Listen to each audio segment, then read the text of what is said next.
কি গো মাইরা, ফাল্গুন মাসের 24 তারিখে একটা তিথি গেল, শিব চতুর্দশী ব্রত। সারা রাত জাগলাম, সারা দিন উপোস রইলাম, বাবার মাথায় ঘটা করে জল দিলাম, কিন্তু মনে রেখো বাবা কলিকালে আসেইনি। সত্য ত্রেতা দাপরিতে বাবা এসেছিল, কলিকালে বাবা শিব রূপটা ধরতেই পারছে না। কেন? একটা চলতি কথা বলি, বাবা পাপ ছাড়ে না বাপকে। এই যে কথাটা বললাম চলতি কথা, অনেকে মাঝে মাঝে বলি পাপ ছাড়ে না বাপকে, কিন্তু মাইরা কথাটা চলতি কথা নয়, এই কথাটার মানে আছে, বুঝতে হবে।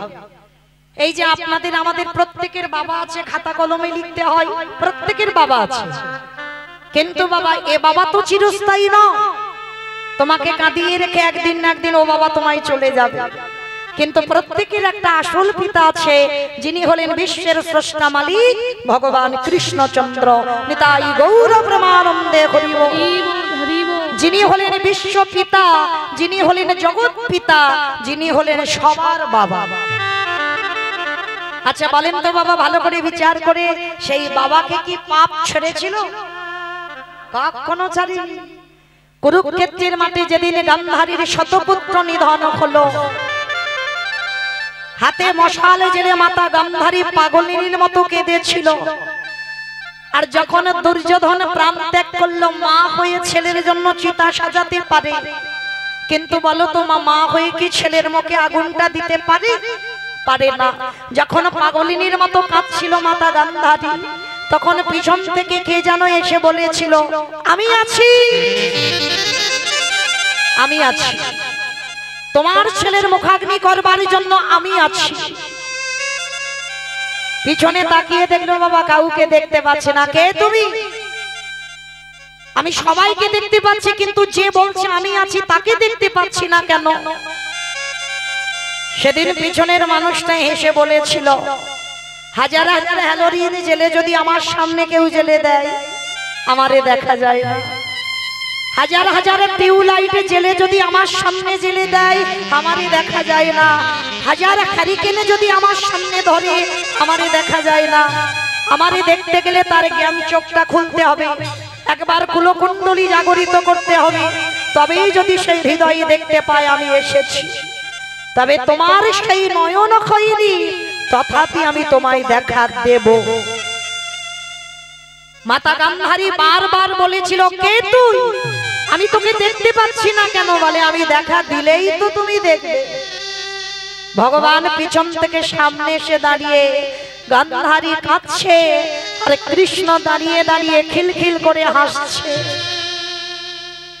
গান্ধারী চিৎকার করে বলেছিল, কৃষ্ণ,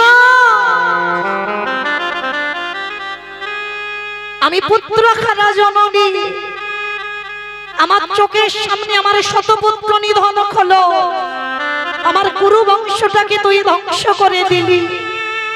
কৃষ্ণ, একটা পুত্র খারা জননী কাঁদছে, আর তুই আমাদের দেখে হাসছিস। পিসি, হাসবো না? তুমি তো হাসির কাজ করছো, ওই জন্য হাসছি। কৃষ্ণ, আমার ছেলেগুলো মরে গেছে, আমি কাঁদছি, তুই হাসছিস কেন?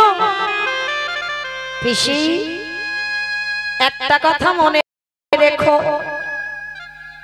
ভালো করে স্মরণ করে রেখে তো পিসি, এই যে ছেলেগুলো মরেছে, কোন ছেলেটার মৃত্যুর জন্য তোমার কৃষ্ণ দায়ী নয়, কারণ এদের মৃত্যুর জন্য তুমি একমাত্র মা দায়ী হয়েছ। কৃষ্ণ, আমি ওদের মা, আমি কি করে দায়ী হব? বলে পিসিমা, জন্ম দিলেই শুধু মা হওয়া যায় না, মায়ের কর্তব্যগুলো আগে পালন করতে হয়। কে গো মায়েরা, জন্ম দিলেই হয়ে গেল ছেলের মা হয়েছো? না, তাহলে মায়ের কর্তব্যগুলো আগে পালন করতে হবে, তবে তুমি মা হওয়ার যোগ্যতা অর্জন করবে। ছেলেদের শুধু লেখাপড়ার ডিগ্রি তৈরি করলে হবে না মা, সকাল থেকে আর সন্ধ্যা পর্যন্ত ছেলেদের ওই কেজি স্কুলের বইগুলো শুধু পড়ালে হবে না, ওগুলো দরকার, ওগুলো প্রয়োজন, কিন্তু তার মধ্যে দিয়েও সন্তানদের একটু আধ্যাত্মিক চেতনা দেওয়াটা দরকার। প্রত্যেকটা মাকে বলে যায়, সকালবেলা ঘুম থেকে তুলে দিয়ে ছেলেদেরকে আগে শিক্ষা দাও, বিছানা থেকে নামার আগে একবার মা ধরিত্রীকে আগে প্রণাম কর। এগুলো ছোটবেলা থেকে শেখাতে হবে মা, বড় হলে হবে না, ছোটবেলা থেকে শেখাও। সকাল ঘুম চোখটা খুলে আগে আমার ধরিত্রীকে প্রণাম করতে হবে। কেন? ভালো করে ভেবে দেখেন তো বাবা, সকাল হলে ওই ধরিত্রীর উপরে আমরা মলমূত্র ত্যাগ করব। ওই ধরিত্রীর উপরে কত যানবাহন চলে যায়, কত ট্রেন, ট্রাম, বাস, কত ভারী ভারী গাড়ি যাচ্ছে। সকাল হলে ওই মাটি খনন করে বীজ বপন করছে, অঙ্কুরিত হলো, সেই বীজে ফসল ফলে আপনারা আমরা প্রসাদ পাচ্ছি। তাহলে যে মা এত কষ্ট করে, তাহলে সকালবেলা উঠে সেই মাকে যদি একটা প্রণাম না করি, তাহলে আমাদের মনুষ্যত্বটা রইল কোথায়? কোনো মন্ত্রীর দরকার নেই, সকালবেলা অন্তত একবার ধরিত্রী মাকে বলো, মা এই সকালবেলা খুলে তোমার বুকে আমি চরণ তুলে দেব, তুমি কৃপা করে সারাদিন তোমার বুকের উপরে যে অপরাধ অন্যায় করব, তুমি সন্তান মনে করে আমায় ক্ষমা করে দিও। নিতাই গৌর প্রেমানন্দে হরি বল হরি বল। ছেলেমেয়েরা স্নান করুক, বলেন যে তুলসী গাছে জল দে। স্নান করে যাই হোক না কেন বাবা, এত এত বই পড়ছে, তার ভিতরে একটা অন্তত একবার করে একটু গীতা পাঠ অন্তত করা। আমি করিয়েছি মা আমার ছেলেকে, সে 3টে বাজুক আর 2:30 বাজুক আর 2টো বাজুক, স্নান করলে গীতা পড়তে ভুলে যায় না। যত তারা থাক স্কুলে ভুলে যায় না। স্নান করে ছোটবেলা থেকে শেখানো, তুলসী গাছে জল দে। আজকে আমি বাড়িতে থাকি না, আজকে ছেলে আমার কাছে থাকে না, তবু কিন্তু কোনোদিন স্নান করে তুলসী গাছে জল দিতে ভুলে যায় না। তো এই সংস্কারগুলো বাবা দেবে না, এই সংস্কারগুলো মা দেবে। আর এই রকম যদি সন্তান তৈরি করতে পারো, সে সন্তান জীবনে বড় হয়ে অধর্মের পথে যাবে না। আজকের কৃষ্ণ বলছে, পিসিমা 100টা ছেলের মৃত্যুর জন্য আমি দায়ী নয়, 100টা ছেলের মৃত্যুর জন্য পিসি তুমি দায়ী। কৃষ্ণ, আমি তোদের মা। বলে না, মনে রেখো পিসি, চোরের দম তো পাড়াই নেয়। তুমি যে 100টা ছেলে মরে গেছো যাদের জন্য কাঁদছো, ওই 100টা ছেলে তো তোমার নয়, সবকটাকে চুরি করেছো। চমকে উঠলো গান্ধারী। কৃষ্ণ, আমি 100টা ছেলে চুরি করেছি? বলে হ্যাঁ পিসি। স্মরণ করো তো সেই রাতের কথা, যেদিন মা দুর্বাসা মুনি গিয়েছিল কুন্তী মার ঘরে, আর কুন্তী মাকে গিয়ে বলেছিল, কুন্তী আজকের আমি তোর বাড়িতে এসেছি, আমি একটু পরমান্ন পেতে চাই। অমাইরা, পরমান্ন মানে কি গো? খিচুড়ি। খিচুড়ি পরমান্ন মানে খিচুড়ি, মানে খিচুড়ি স্কুলেও যায়। পরমান্ন মানে পায়েস। তা দুর্বাসা মুনি বলেছিল, আমি একটু পরমান্ন পেতে চাই। যা 100টা সোনার পাত্রে আমায় পরমান্ন দিতে হবে, যাতা ব্যাপার নয় মা। তো এখনকার দিনে সোনার যা মূল্য, তখনকার দিনে এত ছিল না। কুন্তী অনেক কষ্ট করে জোগাড় করেছিল বাবা 99টা সোনার পাত্র, আর একটা পাত্র পাইনি বলে ওই কুন্তী মা কি করেছিল জানো? ফুটন্ত পায়েস ফুটছে, ওই বক্ষের কাপড়টাকে সরিয়ে দিয়ে ওই ফুটন্ত পায়েস বুকে করে দিয়ে দুর্বাসার চরণে নিবেদন করেছিল। দুর্বাসা দেখা মাত্র চমকে উঠেছে, হে কি মা, এটা তুই কি করেছিস? আমি তোকে বলেছিলাম সোনার পাত্রে, হৃদয় পাত্রে বলিনি। বাবা ঠাকুর, আমি জোগাড় করেছিলাম 99টা পাত্র, কিন্তু একটা পাইনি বলে আমার হৃদয় পাত্রে আমি দিলাম, আপনি গ্রহণ করেন। তখনই ওই দুর্বাসা বলেছিল, জামা তোর এই ভক্তিতে আমি বড় তুষ্ট হয়েছি, স্নান করে আয়, স্নান করে এলে আমি তোকে বর দেব, তুই শত পুত্রের জননী হবি। ও মাইরা, একটা পুত্রের জন্য 7 ঠাকুরের কাছে মানত করি না? পরপর যদি কন্যা সন্তান হয় তো 7 ঠাকুরের কাছে মানত করব, ঠাকুর যেন আমার বংশে একটা ছেলে আসে, বংশে যেন একটা ছেলে আসে। কেন মানত করে? এতগুলো কন্যা সন্তান হয়েছে, হচ্ছে না, তবু একটা ছেলের জন্য কাঁদো। কেন কাঁদো? ছেলে বৌমার কাছে ভাত পাবে বলে? উল্টে তোমায় রেঁধে খাওয়াতে হবে। তাহলে কি ছেলে তোমার মুখে পিন্ডি দেবে ওর জন্য? না। তাহলে কি ছেলে মুখে আগুন দেবে ওর জন্য? না। তাহলে ছেলে কেন? একটা মা তো ভগবানের কাছে আঁচল পেতে ভিক্ষে করে না যে ঠাকুর আমার একটা কৃষ্ণ বলা পাখি দাও।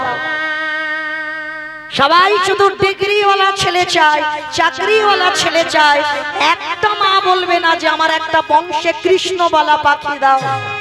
মনে রেখো মা, বংশে যদি একটা কৃষ্ণ বলা, একটা খড়ি বলা সন্তান আসে, তার 14 পুরুষ নাকি উদ্ধার হয়ে যায়। যারা পিছনে নরকে আছে 7 পুরুষ তো উদ্ধার হবে, আর যারা সামনে 7 পুরুষ আছে তারাও নাকি উদ্ধার হয়ে যাবে। তাহলে তৈরি করবে কে? বাবা নয়, মা। একটা কৃষ্ণ বলা পাখি। তো আজকের লক্ষ্য করে দুর্বাসার কথাবার্তা শুনে কুন্তি গেল স্নানে, আর সমস্ত কথাগুলো শুনে নিয়েছিল মা গান্ধারী। আর শুনে নিয়ে বাবা চালাকি করেছিল। কিরকম?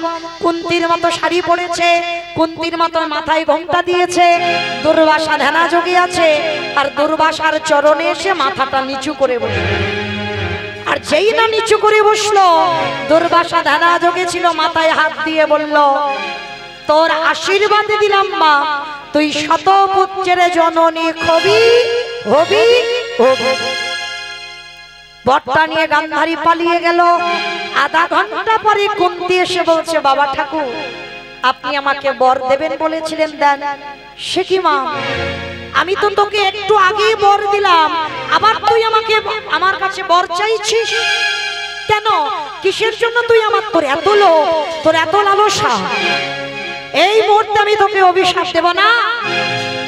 না বাবা ঠাকুর, আপনার বোধহয় কোথাও ভুল হচ্ছে, আপনি আমাকে বর দেননি, তাহলে আমি কাকে বর দিলাম? ধ্যানা যোগে বসলো, আর ধ্যানা যোগে বসে দেখলো ওটা কুন্তি নয়, গান্ধারী বরটা চুরি করে নিয়ে পালিয়ে যাচ্ছে। রাগান্বিত হয়ে বলেছিল, পাপিষ্ঠা নারী, তোর এত বড় স্পর্ধা, তুই দুর্বাসার সঙ্গে ছলনা করলি, আমি তোরে ছেড়ে দেব না। কুন্তির মাথায় হাত দিয়ে বর দিল, তুই 3টে ছেলের মা হবি, যুধিষ্ঠির, ভীম, অর্জুন। মাতৃর হবে 2টো সন্তান, নকুল সহদেব। আর মাতৃর মৃত্যুর পর এই ত্রিভুবন জানবে তুই পঞ্চপুত্রের জননী। আর তোরই 5টা ছেলের হাতে ওই গান্ধারীর শতপুত্র নিধন হবে হবে হবে। কথাটা বললো কে মা? মৌমিতা না, কুরুক্ষেত্রের মাঠে ভগবান কৃষ্ণ পিসি গান্ধারীকে বলছে, পিসি চোরের ধন তো বাট পাড়াই নেয়, কান্নাকাটি কিসে?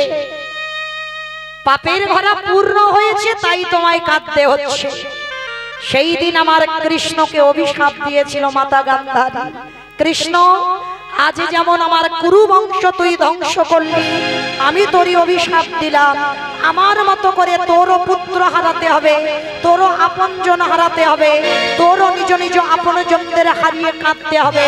আমি অভিশাপ দিলাম, তোর 56 কোটি যদু বংশ ধ্বংস হবে হবে হবে। মনে রেখো বাবা, ভগবান মহাভারতে 2বার কেঁদেছে, 2বার। ভগবান আর কখনো কাঁদেনি, সব সময় অসুর নিধন করেছে, ভগবান মারামারি করেছে, পেটাপিটি করেছে, শুধু হেসে হেসে, কিন্তু 2বার কেঁদেছে মহাভারতে। কখন? যেদিন বাবা পঞ্চপাণ্ডব পাশা খেলায় হেরে গেল। এই প্রশ্নটা উদ্ধব করেছিল কৃষ্ণকে, কৃষ্ণ একটা প্রশ্নের উত্তর দেবে? শুনেছি তুমি নাকি পঞ্চপাণ্ডবদের সঙ্গে ছিলে, তাহলে যে পক্ষে কৃষ্ণ রয় তাদের কি কোনোদিন পরাজিত হতে হয়? তাহলে তুমি যদি পাণ্ডবদের সঙ্গে রইলে, তাহলে পাণ্ডবরা পাশা খেলায় হারলো কেন?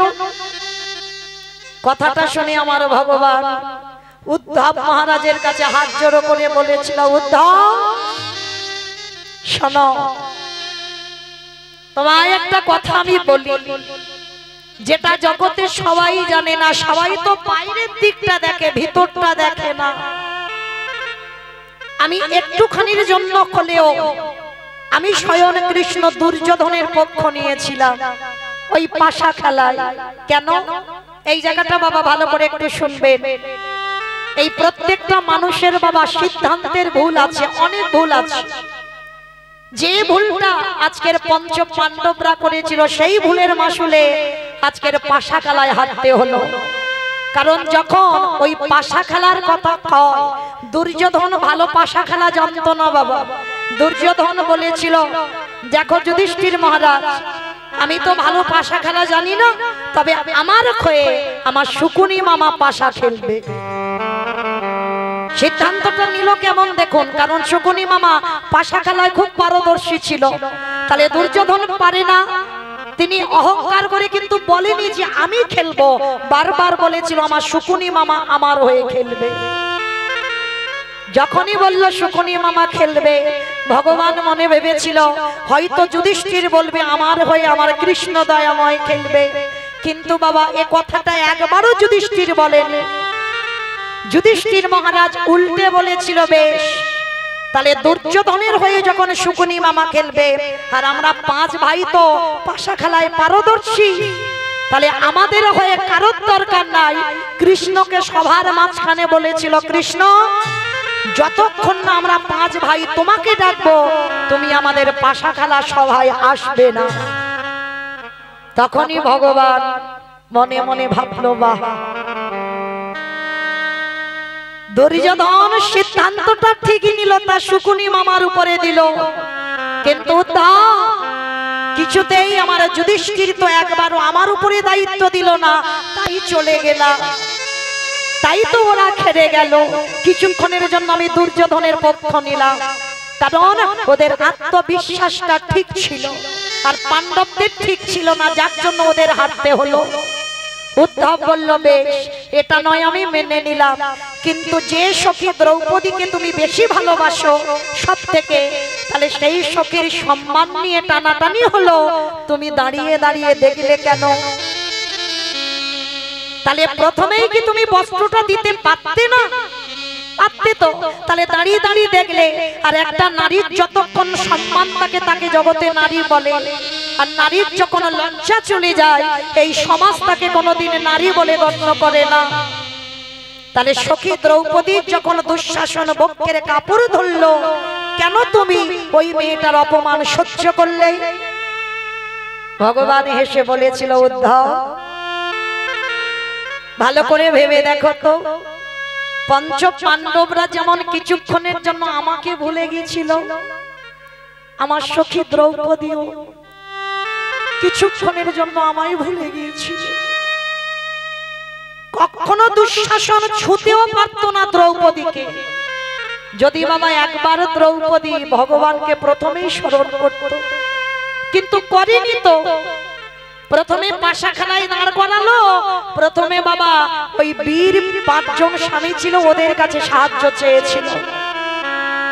আর বীর যাদের শক্তি কত, তারা মাথা নিচু করে বসে আছে, দ্রৌপদীর দিকে তাকাতে পারছে না, কিছু সাহায্য করতে পারলো না।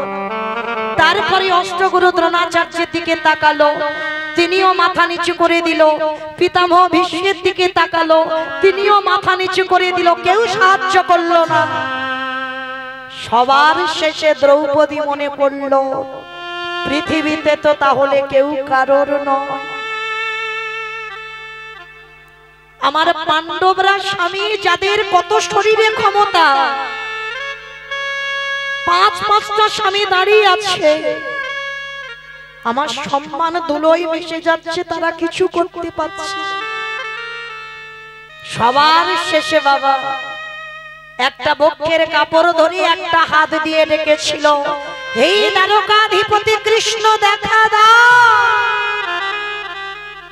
এলো না। ডাক দিল, হে ব্রজেন্দ্র নন্দন কৃষ্ণ দেখা দাও। এলো না। এই গোলক প্রতি কৃষ্ণ দেখা দাও, এলো না। 3 বার ডাকা হয়ে গেল। এইবার দ্রৌপদী বলে উঠল, বেশ, আমার সম্মান চলে যাওয়া মানে তোমারও তো সম্মান চলে যাওয়া। কারণ একটা নারীর যখন সম্মান চলে যায় তাতে কি তোমার কষ্ট হবে না? আমার দেহ মন প্রাণটা তুমি তোমার চরণে দিয়েছি, বেশ, আজকে দেখি তুমি কি করে থাকতে পারো। এইবার লজ্জা ঘৃণা ভয় ত্যাগ করে দিয়ে দুটো বাহু উত্তোলন করে ডেকেছিল, হে প্রাণপতি দেখা দাও,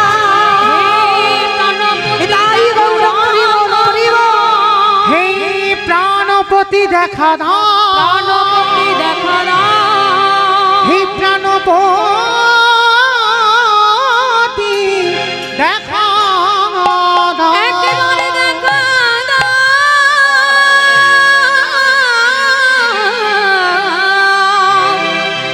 দেখা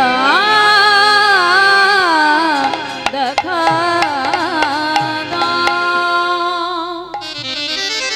যেই বললাম প্রাণপতি দেখা দাও,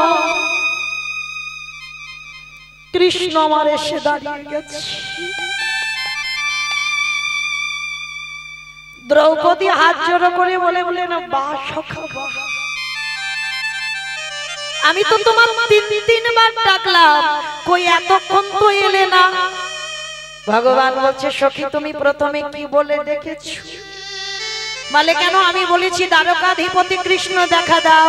সখী, কোথায় হস্তিনাপুর আর কোথায় দ্বারকা, আসতে টাইম লাগবে না? তারপরে কি বলেছো? হে ব্রজেন্দ্র নন্দন কৃষ্ণ দেখা দাও। হস্তিনাপুর থেকে ব্রজধাম 3 দিনের পথ, আসতে টাইম লাগবে না? তারপরে কি বলেছো? হে গোলক প্রতি কৃষ্ণ দেখা দাও। কোথায় হস্তিনাপুর আর কোথায় গোলক, আসতে টাইম লাগবে না? বাহ, তাহলে 3 বারের ডাকে এলে না, 4 বারের ডাকে কেন এলে? সখী, 4 বারে তুমি আমায় কি বলে ডেকেছো বলো? 4 বারের মাথায় তুমি বলেছো, হে প্রাণপতি দেখা দাও। হস্তিনাপুর কোথায় আর তোমার প্রাণটা কোথায়? আমার কি আসতে টাইম লাগে? সখী, যেখান থেকে দ্রৌপদীর বস্ত্র শেষ, সেখান থেকে ভগবান বস্ত্র জুড়িয়ে দিল।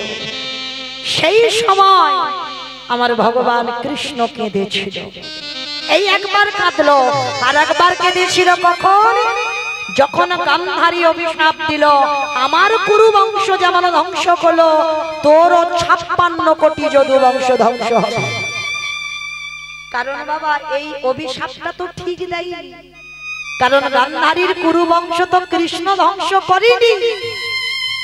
যখনই অভিশাপটা পেল, কৃষ্ণ কাঁধ জড়ো করে বলেছিল, পিসিমা, আমি তোমার কুরু বংশ ধ্বংস করিনি, এখনো তোমার একটা প্রদীপ আমি জেলে রেখে দিয়েছি। তুমি তাকে ভুলে গেছো, তুমি তাকে চেনো না, তুমি তাকে জানো না, তুমি তাকে সন্তান বলে সম্মান দাও। গান্ধারী বলল, কৃষ্ণ শেখে, এখন আমার একটা প্রদীপ শেখে। বলে, যার নাম হলো পিসিমা, মহাভারতে যুযুৎসু, এখনো যুযুৎসু বেঁচে আছে। তখনই গান্ধারী কেঁদেছিল, কৃষ্ণ, আমি ভুল করেছি, তুই আমায় ক্ষমা করে দে। কিন্তু বাবা, এই সময় কৃষ্ণ বলেছিল, পিসি, তোমার 100টা ছেলের মধ্যে আমি যদি মনে করতাম 99টা খারাপ করতে পারতাম, একটা ছেলে তো আমি অন্তত ভালো করতাম, এটাও আমি ভুল করেছি। ওই জন্য এই ভুলের মাসুল আমাকে দিতে হচ্ছে। তোমার অভিশাপ আমার শিরোধার্য। ওই জন্য কথাটাই আমরা বলি, পাপ ছাড়ে না বাবাকে। তার মানে আমাদের বাবাকে ছেড়ে দিল না, আর আপনারা আমরা তো তুচ্ছ। ঠিক এইরকম একটা ভুল পরম বৈষ্ণব বাবা ভোলানাথ করে ফেলেছিল। যে ভুলটা করেছিল কবে করলো? ভুলটা করেছিল পরম বৈষ্ণব বাবা ভোলানাথ ওই যুধিষ্ঠির রাজস্বয় যজ্ঞে। এই যুধিষ্ঠির রাজস্বই যজ্ঞে বাবা ভোলানাথ একটা ভুল করেছিল, যার জন্য কলিকালে আর শিব হতে পারছে না। ভুলটা কি? যেদিন বাবা যুধিষ্ঠির মহারাজের উপরে দায়িত্ব দেওয়া হলো, আর কৃষ্ণ সবাইকে একটা একটা করে কাজ বুঝিয়ে দিয়েছে। ধরুন আমার এই কমিটি দাদা ভাইরা কীর্তনটা করাচ্ছেন, বাবা একা একা দ্বারা হয়? কোনদিন পারবে? আপনারা বলবেন হ্যাঁ তা ব্যক্তিগত কীর্তন তো একা একা হয়, বলে না। অর্থ দিয়ে সাহায্য একজন করে, কিন্তু শ্রম দিয়ে সাহায্য অনেকের দরকার। তাহলে রাজস্বই যজ্ঞে ভগবান সবাইকে দায়িত্ব দিয়েছিল, আর যুধিষ্ঠির মহারাজ বলেছিল কৃষ্ণ কৃষ্ণ তুমি সবাইকে দায়িত্ব দিচ্ছ, ও কৃষ্ণ তুমি নিজে কোনো দায়িত্ব নেবে না। ভগবান আমার মুচকি হেসে বলেছিল জানো দাদা, সবাইকে তুমি একটা করে কাজ দিয়েছি। এই জায়গাটা মাইরা খুব মন দিয়ে শুনবে। বিশ্বের স্রষ্টা মালিক ভগবান যজ্ঞে কি দায়িত্বটা নিয়েছে? বলল দাদা আমি দুটো কাজ আমার জন্য আলাদা করে ফেলে রেখেছি। সে কি? সবাইকে তুমি একটা করে কাজ, আর তুমি তোমার বেলা দুটো কাজ। আচ্ছা কৃষ্ণ কি কাজ নিয়েছো? বলে জানো দাদা, আমার প্রথম কাজ হবে এই রাজস্বই যজ্ঞে যত যত সাধুগুরু বৈষ্ণব আসবে, আমি কৃষ্ণ দয়াময় কয়ে সবার প্রথমে আমি নিজের হাতে তাদের চরণ যুগল আগে ধৌত করে দেব। যেই না কথাটা বলেছে বাবা চমকে উঠেছে। নিজের হাতে তুই চরণ ধোয়াবি? কৃষ্ণ আর কি অন্য কাজ ছিল না? আচ্ছা মাইরা এই জায়গাটা একটু ভাবেন তো, যে মনে করলে পৃথিবীটাকে একটা সেকেন্ডে লয় প্রলয় করে দিতে পারে, যার ইচ্ছাতে মরা গাছে ফুল ফোটে, যার ইচ্ছাতে শুকনো গাঙে উজান বয়, যে মনে করলে বাবা গোটা বিশ্ব ব্রহ্মাণ্ডকে ধ্বংস করতে পারে, সেই ভগবান আজকের পা ধোয়ার কাজটা কেন নিয়েছে? আমার মায়েরা এই জায়গাটা খুব ভালো করে শুনবে। নিজে আচরি ধর্মজীবীর শিখায়, নিজে না করলে ধর্মজীবকে শেখানো না যায়।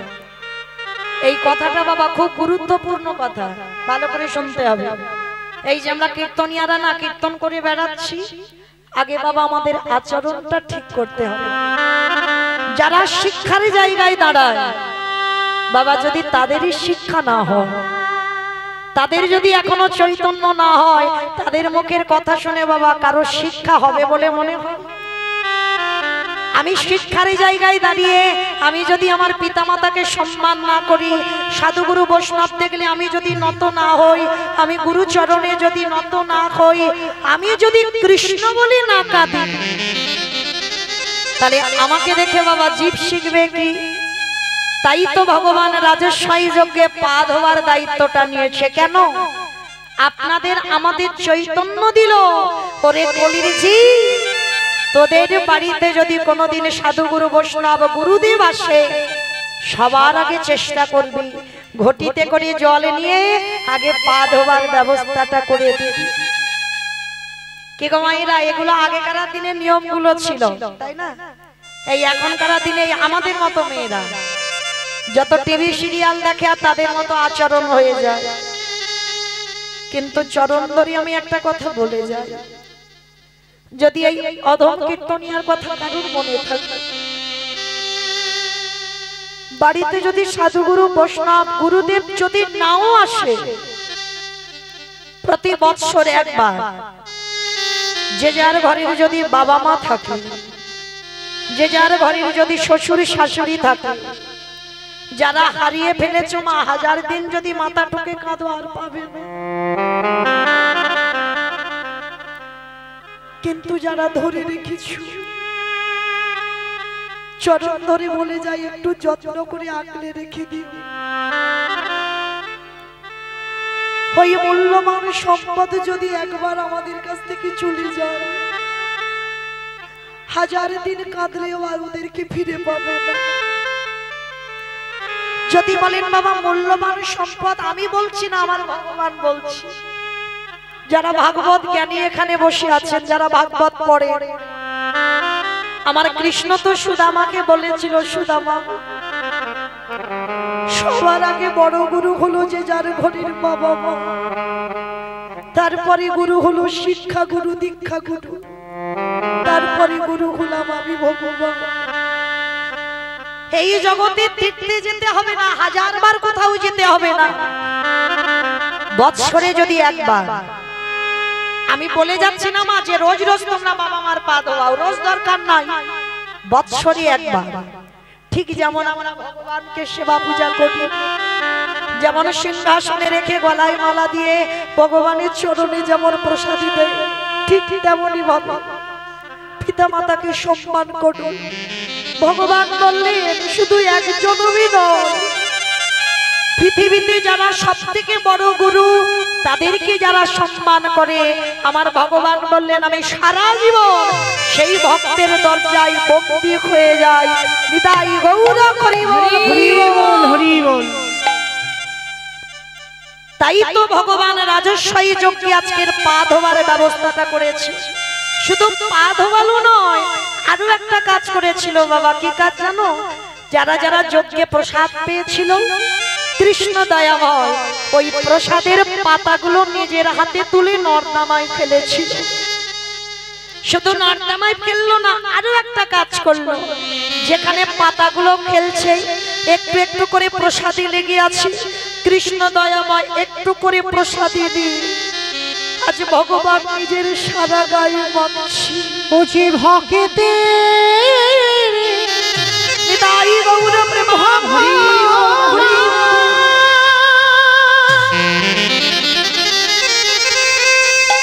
বুঝি ভক্ত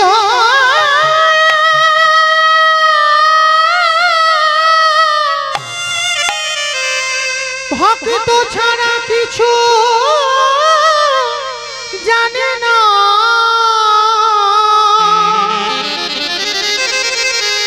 তাই তো যুগে যুগে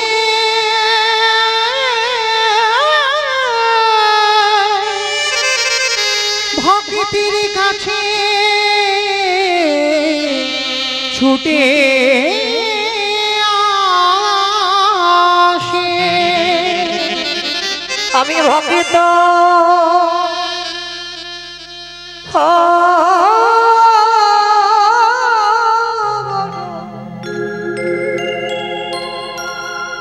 বড় ভালো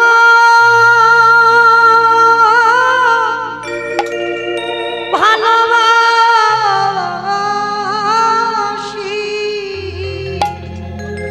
আমি যে ভক্ত তাই গৌর প্রেমানন্দে করি বল হরি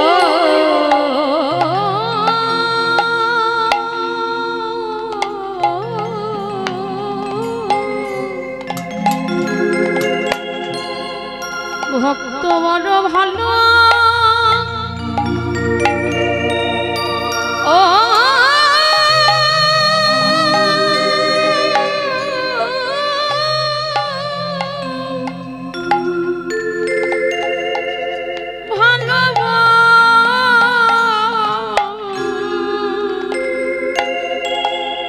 বাসিরে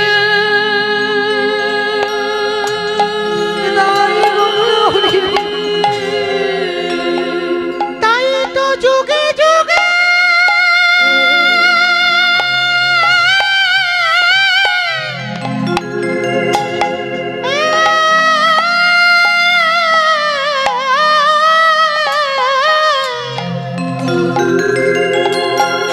তাই তো যুগে যুগে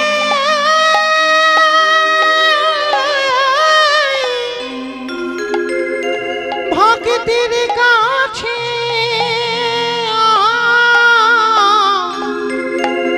আসি।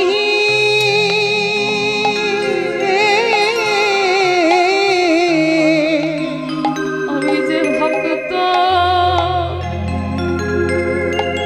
ও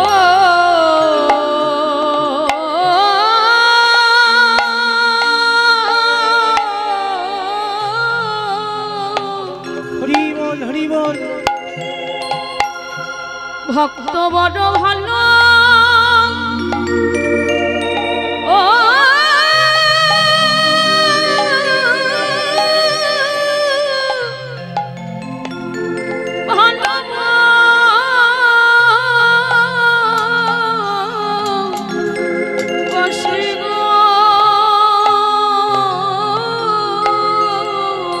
যুধিষ্ঠির বললেন কৃষ্ণ রে, ওরে কৃষ্ণ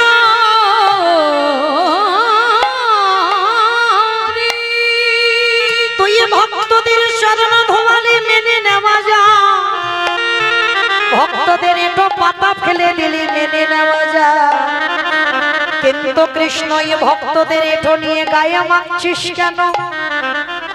আমার ভগবান মৃদু হেসে বলল দাদা গো, দাদা গো, এ যে আমার কর্মফল। চমকে উঠেছে, কি বললি? কৃষ্ণ তোর আবার কর্ম খারাপ হয়? বলে খারাপ হয় না, আমি ভগবান হয়ে সবার বিচার করি, আমি ভগবান হয়ে সবার বিধান দিই, কিন্তু যে বিচারক তারই বিচার করবে কে? কি বাবা বুঝতে পারলেন? ভগবান তো সবার বিচার করে, কে পাপ করলো কে পূর্ণ করলো সবার বিধানদাতা, কিন্তু বাবা যে বিচারকের জায়গায় বসে সে যদি ভুল করে, ভগবান বললেন আমার বিচার কাউকে করতে লাগে না, সময় মতো আমার বিচার আমি নিজেই করে নিই। তার যুধিষ্ঠির দাদা বলছে কৃষ্ণ কি এমন পাপ করেছিস রে, যার জন্য আমার যজ্ঞে ভক্তদের পা ধোয়াচ্ছিস, ভক্তদের এঁঠো মাখছিস, ভক্তদের এঁঠো পরিষ্কার করছিস, কি এমন পাপ? বলে দাদা গো, ওই পাপ তো আমি ত্রেতা যুগে করেছিলাম রাম অবতারি। রাম অবতারি পাপ করেছিলিস? কি পাপ? বলে আমি নিজের হাতে অকাল বোধন পূজা করে আমি নিজের হাতে রাবণ রাজাকে হত্যা করিলাম। যুধিষ্ঠির দাদাকে বলছে রাবণকে মেরেছিলাম রাম অবতারে, আর রাবণকে মেরে আমার সারা শরীরটা পাপী হয়ে গেল। আর যেই না কথাটা বলা, যুধিষ্ঠির খিলখিল করে হেসে উঠেছে। কৃষ্ণ তোর কি মাথার গন্ডগোল হলো? বলে কেন গন্ডগোল হবে কেন? বলে হাই হাই হাই হাই, রাবণের মতো দুরাচার, রাবণের মতো পাপিষ্ট, ওকে মেরে নাকি রামচন্দ্রের নাকি পাপ হয়েছে। কি গো মা, ভাবা যায়? রাবণের মতো দুরাচারকে মারলে জীবনে পাপ হয়? কি মা পাপ হয়? আপনারা বলেন পাপ হয়? রাবণ তো মোটেও ভালো লোক নয়, আর ভালো লোক হবে কি করে বাবা যে ভগবানের বউ চুরি করে? কি গো মায়ের আগে বলো তো দেখি, রাবণ ভালো লোক না খারাপ লোক? ভালো লোক। হাই ভগবান বলে নাকি ভালো লোক। আমা কি করে ভালো লোক হলো? যে রাবণ রাজার একটা দুটো বউ নয়, যে রাবণ রাজার 10,000 বউ ছিল, তবু বাবা তার নজরটা পড়েছিল আমার ভগবানের বউয়ের দিকে। তাহলে কি করে সেই মানুষটা ভালো হলো? আস্তে কথা নয়, এদিকে কথা হচ্ছে কেন? তাহলে বাবা এই জগৎ সংসারে বাহ্যিক জগতে যারা ভক্ত তারা বলবে রাবণ খারাপ। একটা কথা মনে রেখো বাবা, তলিয়ে বাবার নাম হলো তত্ত্ব। যত কীর্তন শুনতে শুনতে ভিতরে যাবে রস আস্বাদন হয়। তাহলে এই জগতে রাবণ কোনোদিনই খারাপ লোক নয়। রাবণ যদি খারাপ হতো, সোনার লঙ্কাতে সবথেকে বড় পুরোহিত ছিল রাবণ। মনে রেখো বাবা, ব্রাহ্মণ বংশে জন্মালেই শুধু ব্রাহ্মণ নয়, আপনিও ব্রাহ্মণ হতে পারবেন যদি ব্রাহ্মণের নিয়ম আপনি বিষ্ণু আরাধনা করতে পারেন। আপনি যদি ব্রাহ্মণের নিয়মগুলো মেনে চলতে পারেন, তাহলে আপনিও ব্রাহ্মণ হতে পারবেন। ত্রিসন্ধ্যা গায়ত্রী জপ করতে হবে, যেটা রাবণ করত সোনার লঙ্কাতে বসে। আজকে সেই রাবণ রাজা যার 10,000 স্ত্রী ছিল, তথাপি আমার ভগবানের বউ চুরি করে এনেছিল, কিন্তু চুরি করলো ঠিক। আচ্ছা বলো তো মা, যার 10,000 বউ ছিল তার কি একটা ঘর ফাঁকা পড়েছিল না? নিশ্চয়ই ছিল। তাহলে সীতা মাকে নিয়ে রেখেছিল কোথায়? হ্যাঁ, প্রশ্নেই তো উত্তর বেরিয়ে যাচ্ছে। শোক, যেখানে শোকের ছায়া লাগে না সেইখানে সীতা মাকে ধরে রাখল। আর যেদিন থেকে এনেছে বাবা মন্দোদরী শুধু পাগলিনীর মতো কাঁদছে। আর রাবণ রাজার উপরে বাবা জোর দেখাচ্ছে, কি গো এই রাতের অন্ধকারে তুমি সীতা মাকে ধরে এনেছো কেন? বারে বারে যখন কাঁদছে, তখন রাবণ রাজা কথা বলতে বলতে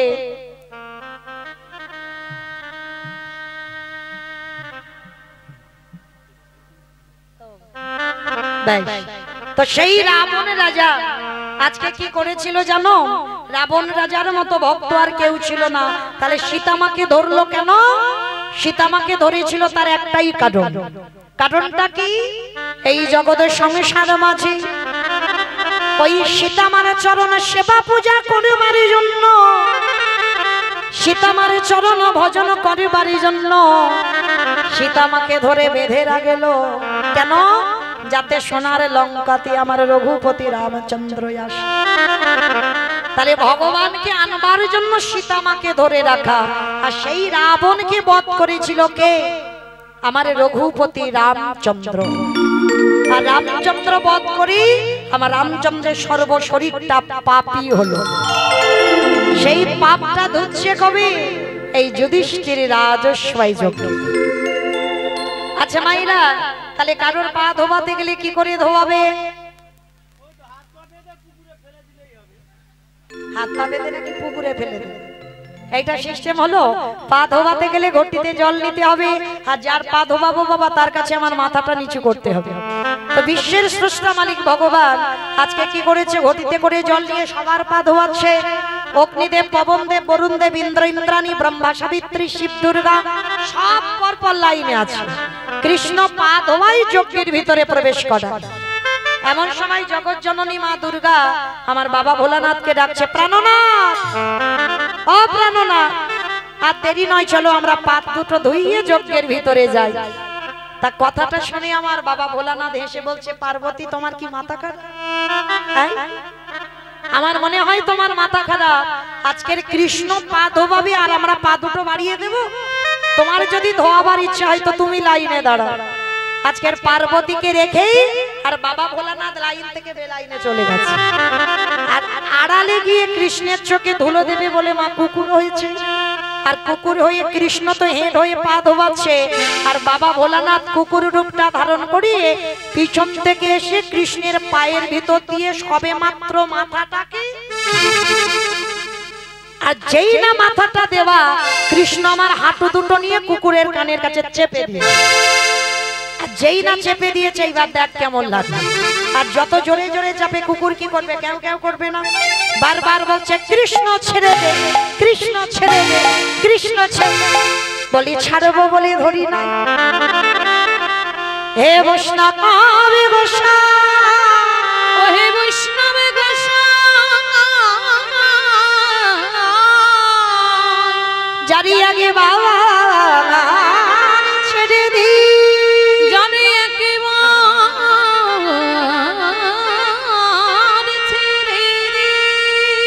তারিয়ে জীবনে কোনোদিনই আমি আর ধরি না, কোনদিন আর ধরি না।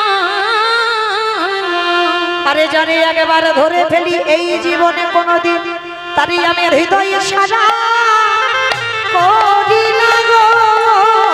আমি জানি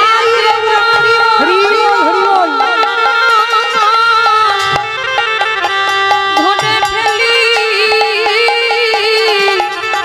তারে হৃদয়ে ছড়া করি না গো। আস্তে এইবার ভোলানাথ বারবার বেরোনোর জন্য ছটফট করছে। ভগবান বলে তার এর ব্যবস্থা করতে হবে। দড়ি দিয়ে কুকুরটাকে বেঁধেছে, কিন্তু বাঁধলে কি হবে মা? কুকুরের চারটে পা ছটফট করছে। কি করেছে? চারটে পা এক জায়গা বেশ করে বেঁধে দিয়েছে।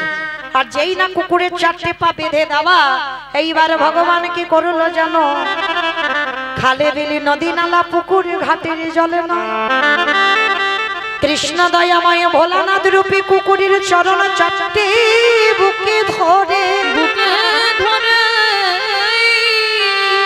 ওই পাচ্ছে কি জগতের কোনো জল নয়। বাবা বৈষ্ণবকে ভগবান কোন জায়গায় রেখেছে দেখে, ওই যেন বৈষ্ণব চরণে যেন ভুল করে অপরাধ করে ফেলো না। কেন বললাম? বৈষ্ণব অপরাধ করে যে বা গঙ্গা স্নানে যায়, পতিত পাবনী গঙ্গা তারি দেখে দূরে সরে যায়। বৈষ্ণব দেখে যে বা নানমায় মুন্ড, তার মুন্ড পড়ে যায় নরকের কুণ্ড। বৈষ্ণবে দাঁড়িতে যদি হয় ক্ষুদ্র অপরাধ, মহা মহা ভজনেতে পড়ে যায় বা। বৈষ্ণব হতে পারবো না, কিন্তু বৈষ্ণবদের পিছনে জীবনে ভুল করে লেগো না। মহাপ্রভু বললেন, আমি আমার ভক্ত চপল গোপালকে কিছুতে কৃপা করলাম না, কারণ সেই যে শ্রীবাসের দরজায় সেই যে ছাগ মুন্ডু ঝুলিয়ে দিল। তাহলে মানে ভক্তের চরণে যদি কেউ অপরাধ করে আমার ভগবান জীবনে ক্ষমা করে না। তো আজকের বাবা ভোলানাথকে কোন জায়গায় রেখেছে দেখেন, বৈষ্ণব ঠাকুরকে। ওই জন্য ভগবান যদি রাখতে পারে আর আমরা মনুষ্য করে জন্ম নিয়ে আমরা রাখতে পারি না। তো আজকে লক্ষ্য করে দেখেন, যেই না আমার বাবা ভোলানাথের চরণ চারটে বুকে নিয়ে কৃষ্ণ আমার বার্ষিকী জগতের জল, তাহলে কোন জল? কৃষ্ণই আমার চোখের জলে চরণ চরণ ধোবা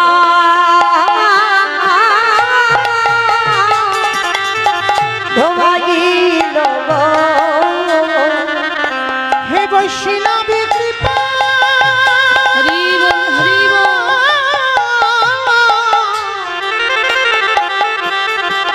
হে বৈষ্ণবী কৃপা কর বলে চোখের জলে চরণ চরণ ধোয়াইল। আস্তে। সেদিন আমার বাবা ভোলানাথ কেঁদে বলেছিল, কৃষ্ণ আহাগত কলিকালে আমি আর শিব হব না। আমায়রা যেখান থেকে গিয়েছিলাম আবার সেখানে ফিরে এলাম। প্রশ্নটা কি করেছিলাম? সত্যতে শিব, ত্রেতাতে শিব, দাপরে শিব, কলিতে শিব নয়। কেন নয়? কেনর কথা জানতে গেলে একটু দেরি হলো। কেমন? এটাই হলো তথ্য বাবা, জানতে হবে আমাদের। এই সময় আমার বৈষ্ণব ঠাকুর বলেছিল, কৃষ্ণ আমি আগত কলিকালে শিব হব না, আর তুই আমার কৃষ্ণ হবি না, তুই হবি আমার নদীয়ার নিমাই চাঁদ। নদিয়ার নিমাই চাঁদ। আমি হব অদ্বৈত আচার্য গোসাই। আমি 12 বৎসর তুলসী ভাসিয়ে তোকে আহ্বান করব। আমার ডাকে তোকে বৃন্দাবন থেকে নদিয়ায় নামতে হবে। আর যেদিন তোর আর আমার সাক্ষাৎ হবে প্রথম, এই রাজস্বাই যজ্ঞে যেমন তোর চোখের জল কুকুরের চরণে পড়ল, এই কুকুর রূপী ভোলানাথ কথা দিল, আগত কলিকালে আমি আর শিব নয় অদ্বৈত হব। তুই যেদিন কৃষ্ণ গৌর হয়ে আসবি, ওরে এমনি করে চরণ ধরিব। যেদিন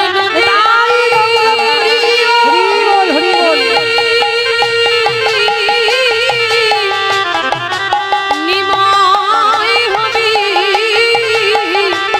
এমনি করে চরণ ধোয়াইব। বলি আরি তো চরণ ছাড়িব না, এমনি করে ধোয়াইব। ছাড়িব নাহি। এমনি করে ধোয়াইব, এমনি করে চরণ ধোয়াইব। আসতে। তাহলে মায়েরা পরিষ্কার বোঝা গেল যার জন্য বাবা আসতে পারছে না, বাবা হলো অদ্বৈত আচার্য।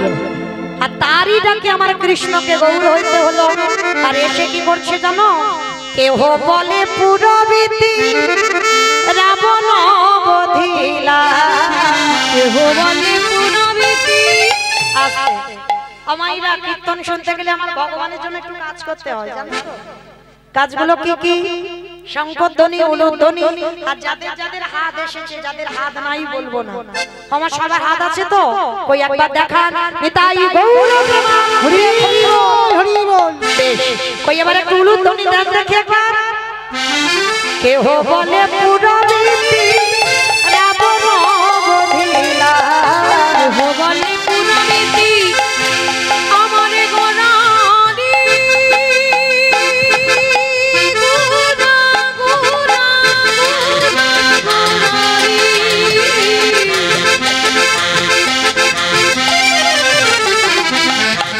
গোরা গোরা গোরা আমারি।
করিলাম শ্রী রাধার ভাবে গোটাই অবতার শ্রী রাধার ভাবে গোরা অবতার শ্রী রাধারি ভাবে গোড়ায় অবতার হরে কৃষ্ণ নামে বহু করিলা প্রচার হরে কৃষ্ণ নামে বহু করিলা প্রচার হরে হরে কৃষ্ণ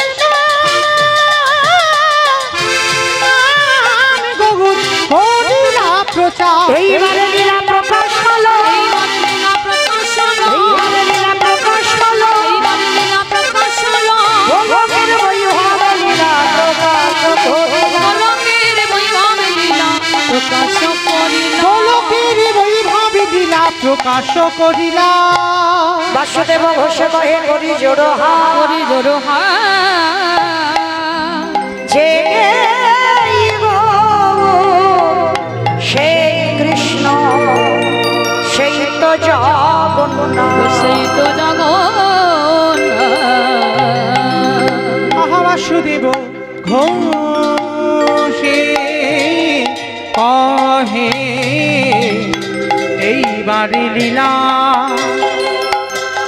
প্রকাশ হলো বাসুদেব ঘোষে কহে এইবারে লীলা প্রকাশ হলো বাসুদেব ঘোষে কহে এইবার লীলা প্রকাশ হলো হরি বল হরি বল হরি বল হলো তব বাসুদেব ঘোষে কহে যদি তাই এবার আমরা চলে যাব মধুমাস ধাম বৃন্দাবন ধাম। তো এতক্ষণ যখন রইলাম সবাই মায়ের একবার প্রেম সে বলেন তো গৌর সুন্দর কি জয় ধ্বনিটা হলো কি জয় এটাও জয় বললাম ধ্বনিটা হলো কি এটা নাকি জয় এটা জয় নয় এত জোরে জয় দাও কত দূর শোনা যাবে আমতলা জুলপিয়া নেপালগঞ্জ বারাইপুর এতগুলো জায়গা যাবে ওমা যাবে বলে মনে হয় যাবে মানে বিশ্বাস আছে যাবে আচ্ছা এই বিশ্বাসটা রেখে একবার দেখে ধ্বনিটা দাও তো দেখি শুধু নেপালগঞ্জ ওই বারাইপুর এইগুলো নয় সোজা চলে যাবে সুরধ্বনি গঙ্গার তীরে হাত দুটো তোলে দেখি সবাই আমার নিতাই চাঁদ গৌর সাথের মতো সবার প্রত্যেকের চরণ ধরে নিবেদন যারা যারা আমার দাদা ভাইরা পিছনে আছেন কারণ অন্ধকার দেখা যাচ্ছে না আমার এই যে দুটো ছেলে একেবারে আজানুলম্বিত ভুজো একেবারে ফুল সারেন্ডার হতে হবে ভগবানের চরণে নববিধানে বলছে শেষে আত্মনিবেদনম সবাই দেখে একবার হাত দুটো তুলে বল ওই জায়গাটা ধসে যাচ্ছে কেন এই ধসা রোগটা ভালো নয় তোলো দেখি সবাই একসঙ্গে বলবেন গৌর সুন্দর কি নবদ্বীপ ধাম কি সচিরি নন্দন কি বিষ্ণু প্রিয়া কি নিতাই চাঁদ কি ভক্তবৃন্দ কি হরিবাসর ধাম কি সাধু গুরু বৈষ্ণব কি আপন আপন গুরু চরণ কি কমিটি ভাই সব কি হরিনাম যজ্ঞ কি আজকের আনন্দ কি নিতাই গৌর প্রণাম হরি আমার হাতটা একটু ব্যথা করবে বলো তারটা ব্যায়াম হয়ে গেল চলো এবার একটু যাই আমরা রোজধাম আর যেতে গিয়ে একটা ভজন গাইতে গাইতে যাওয়া হোক কেমন কিংবা একটা ভজন হবে তো বেশ তাহলে আমি আর আমার সম্প্রদায় নয় সবাই যাচ্ছে একটু উলুধ্বনি দাও বৃন্দাবন ধামিয়া পারে জপি যা রাধে রাধে ও রাধে আলি মেরি সরকার জপি যা রাধে রাধে বৃন্দাবন ধাম পার জপে যা রাধে রাধে রাধে কালবেলি সরকার রাধে যা রাধে রাধে ও রাধে আলি মেরি সরকার জপি যা রাধে রাধে জপি যা রাধে রাধে ভাগে যা রাধে রাধে জপে যা রাধে রাধে